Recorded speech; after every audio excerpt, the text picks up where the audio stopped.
اور کس طرح کی سیکیورٹی وغیرہ ہمیں چاہیے. اب اس کے بعد ہم بات کرتے ہیں کچھ دوسری میجر پاورز کی، جس میں چائنا، امریکہ اور اسرائیل کو اگر ہم سر فہرست رکھیں تو یہ کوئی غلط بات نہیں ہوگی. تو سب سے پہلے ہم بات کرتے ہیں چائنا کی، کہ چائنا کو اس ایگریمنٹ سے، اس ڈپلومیٹک ٹائی سے کیا بینیفٹس مل سکتے ہیں. سب سے پہلے تو یہ آ جاتا ہے کہ یہ ایک بہت بڑی وکٹری ہوگی، ڈپلومیٹک وکٹری ہوگی، کیونکہ بہت سارے ایسے ایجنڈاز تھے ماضی میں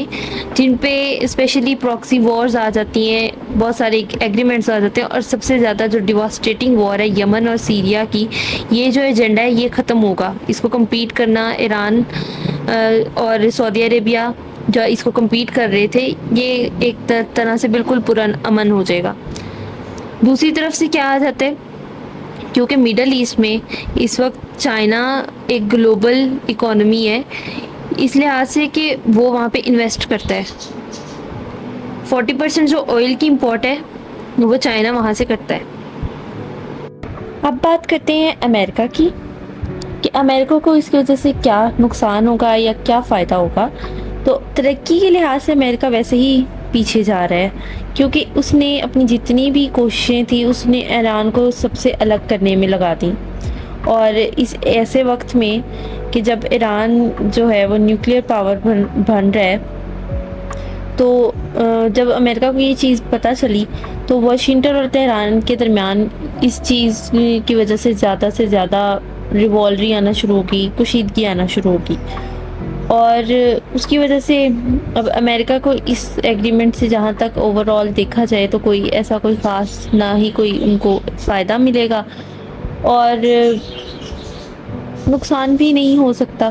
یہ ہے کہ ڈپلومیٹک ٹائز کی وجہ سے امریکہ کا جو انفلوئنس ہے وہ مڈل ایسٹ پہ کم ہو جائے گا. دوسری طرف اسرائیل کے فارمر جو پرائم منسٹر ہے نفتالی بینڈل، وہ اس معاہدے کو سنگین اور خطرناک کہتے ہیں، کیونکہ وہ کہتے ہیں کہ یہ ایران کے خلاف علاقائی اتحاد بنانے کی کوشش کے لیے ایک مہلک دھچکا ہے، کہ بعد میں یہ بھی ہو سکتا ہے کہ ایران جو ہے وہ یا تو ایران کے خلاف بنا لیا جائے، سعودی عرب کی طرف سے سارا ڈپلومیٹک ٹائز وغیرہ، اور باقی کی ساری جو ریاستیں ہیں وہ آپس میں ہو جائیں، پھر بعد میں ایران کے خلاف ہو جائیں. یا یہ بھی ہو سکتا ہے کہ ایران سب کو اپنے ساتھ اکٹھا کر لے اور سعودیہ کے خلاف ہو جائے، لیکن اس کے چانسز بہت کم ہیں. یہ ایک طرح کی ان کی ایک پرسیپشن ہے جو بتائی جا سکتی ہے. اب ہم بات کرتے ہیں اس کے فیوچر آؤٹ کمز پہ، کہ کیا وہ ساری پاسبلٹیز ہیں جو ایران اور سعودیہ کے ریلیشن کے ری اسٹیبلشمنٹ کے بعد آ سکتی ہیں. سب سے پہلی چیز تو آ جاتی ہے کہ جتنی بھی لوکل ہاسٹیلٹیز ہیں، یعنی آپس میں جو جتنے بھی ان کی جنگیں شروع ہوئی ہیں، یمن اور سیریا کی، اس کے لیبنان کی، یہ تمام کے گلف ریجن میں جتنی بھی لوکل ہاسٹیلٹیز ہیں، ان میں بہت زیادہ کمی دیکھنے کو ملے گی اگر ایران اور سعودیہ آپس میں ٹائی کر لیتے ہیں. اس کے بعد سیکنڈ پہ آ جاتا ہے کہ گلف میں ایک سٹیبلٹی آ جائے گی ہر لحاظ سے. اس میں اکانومی کی بھی سٹیبلٹی آ جائے گی، اس میں پولیٹیکل سٹیبلٹی بھی آ جائے گی. کس طرح سے کہ ان کی جو زیادہ سے زیادہ آئل کی پروڈکشن تھی اور آئل کا جو یوز تھا وہ جا رہا تھا اٹیکس میں، وارز میں اور میزائلز بنانے میں. اب وہ اس آئل کو زیادہ سے زیادہ یوز کریں گے اکانومی کے لحاظ سے، اپنی پروڈکشن اس کی اور اس کا سپلائی دونوں میں زیادہ کریں گے، اور ان کو کوئی روکنے والا نہیں ہوگا، چاہے وہ ایران کی طرف سے ہو چاہے وہ سعودیہ کی طرف سے، کیونکہ دونوں ہی ایسی میجر کنٹریز ہیں جو کہ آئل کو پروڈیوس کرتی ہیں. تیسری چیز کیا آ جاتی ہے کہ اگر ان کی انگیجمنٹ اور ان کی کمیونیکیشن تیز ہوتی ہے، انکریز ہوتی ہے، تو یہ جتنے بھی ان میں ڈس ایگریمنٹ اور جتنی بھی ان میں ڈسپیوٹس ہیں اس کو آرام سے ریزالو کیا جا سکے گا. کیونکہ کمیونیکیشن اگر ان میں بحال ہو جاتی ہے تو ان کے سارے ڈسپیوٹس ہیں وہ آٹومیٹکلی کم ہونا شروع ہو جائیں گے. یعنی وہ ہر ایگریمنٹ پہ، ہر بات پہ آپس میں کوئی ضروری نہیں ہے کہ وہ یا لڑائی سے ہی اس کا نکالنے راستہ، وہ آرام سے بھی بات کر سکیں، انہیں ریزالو کریں گے، انہیں آپس میں ٹاکس کر کے اور نیگوشیشنز کر کے وہ ان تمام صورتحال کو مینیج کر لیں گے. اس کے بعد کیا ہے کہ وہاں کی کامرس، اس میں انویسٹمنٹ لوگ زیادہ کرنا شروع ہوگی، جو فارنرز ہیں، ویسٹرنز ہیں، وہ ادھر انویسٹمنٹ زیادہ کریں گے، ان کی اکانومی زیادہ ہوگی، ان کی انرجی کی کرائسس جو ہیں وہ ریزالو ہونا شروع ہو جائیں گے، اور اس طرح کی ان کی جو لوکل اکانومی ہے اس کی گروتھ زیادہ سے زیادہ ہوگی۔ اور اس کے بعد کیا آ جاتا ہے کہ اگر ان دونوں کے ڈپلومیٹک ٹائز ہو جاتے ہیں، ان کی ری اسٹیبلشمنٹ ہو جاتی ہے ایران اور سعودیہ کی، تو وہاں پہ ایک افیکٹو الائنس بنے گا جو کہ ایک پاور ڈائنامک کو ریپرزینٹ کرے گا، اس لحاظ سے کہ یہ کیونکہ مسلم کنٹریز ہیں، اور اگر شیعہ سنی مسلم جو ہے کانفلکٹ یہ ریزالو ہو جائے گی تو مسلم کے لیے یہ ایک بہت بڑا ہب ہوگا جہاں سے وہ اپنے سارے کے سارے معاملات دیکھ سکیں گے، اپنی ساری کی ساری کانفلکٹس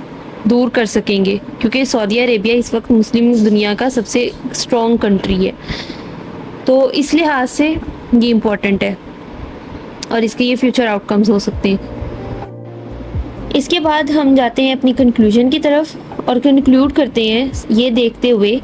کہ پاکستان کے لیے کس طرح سے بینیفیشری ہے۔ پاکستان اس میں گین کر سکتا ہے ہر لحاظ سے، وہ اپنے ڈپلومیٹک سچویشن کو بھی بہتر بنا سکتا ہے، اور اگر سعودی اور ایران کے ساتھ اپنے ریلیشن بہتر بناتا ہے تو یہ اس کے لیے اکانومیکلی اور ڈپلومیٹیکلی دونوں لحاظ سے بہت بہتر ہوگا، کیونکہ اس کو زیادہ سے زیادہ کی ٹریڈ اپرچونیٹیز ملیں گی، اور پاکستان جلد از جلد اس طرح کے سچویشن سے نکل سکے گا، کیونکہ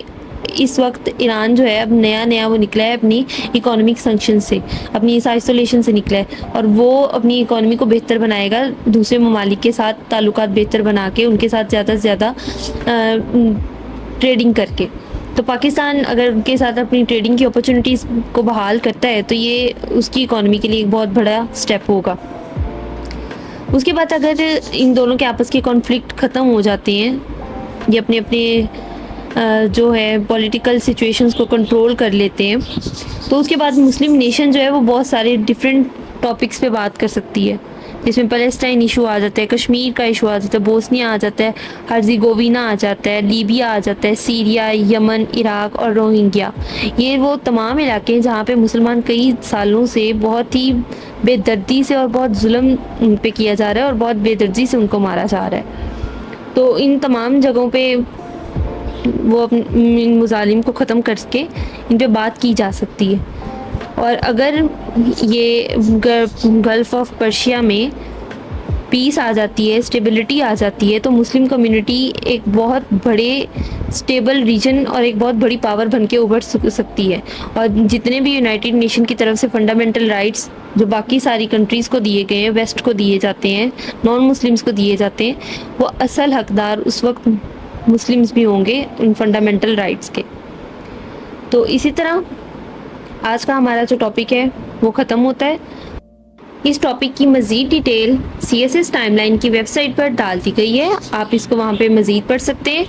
اور CSS ٹائم لائن کی جو ویب سائٹ کا لنک ہے وہ ڈسکرپشن باکس میں آپ کو مل جائے گا، وہاں پہ آپ جائیں، اس کو پڑھیں، اس کو شیئر کریں، اور اپنے ریویوز بتائیں مجھے کومنٹ باکس میں۔ اور اسی کے ساتھ لاسٹ پہ ایک کوسچن میں آپ کو دے کے جا رہی ہوں، جس کو تھوڑا بہت میں پہلے ڈسکس بھی کر چکی ہوں، لیکن آپ اپنی رائے کا اظہار ضرور کیجیے گا اپنی کومنٹ باکس میں۔ What will be the benefits for Pakistan regarding this alliance؟ یہ کوسچن ہے، اور آپ لوگ کے جوابات کا انتظار مجھے کومنٹ باکس میں رہے گا۔ اسی کے ساتھ اپنا بہت زیادہ سارا خیال رکھیے گا،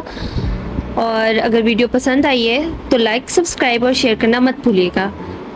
اسی کے ساتھ اجازت چاہتی ہوں، اللہ حافظ۔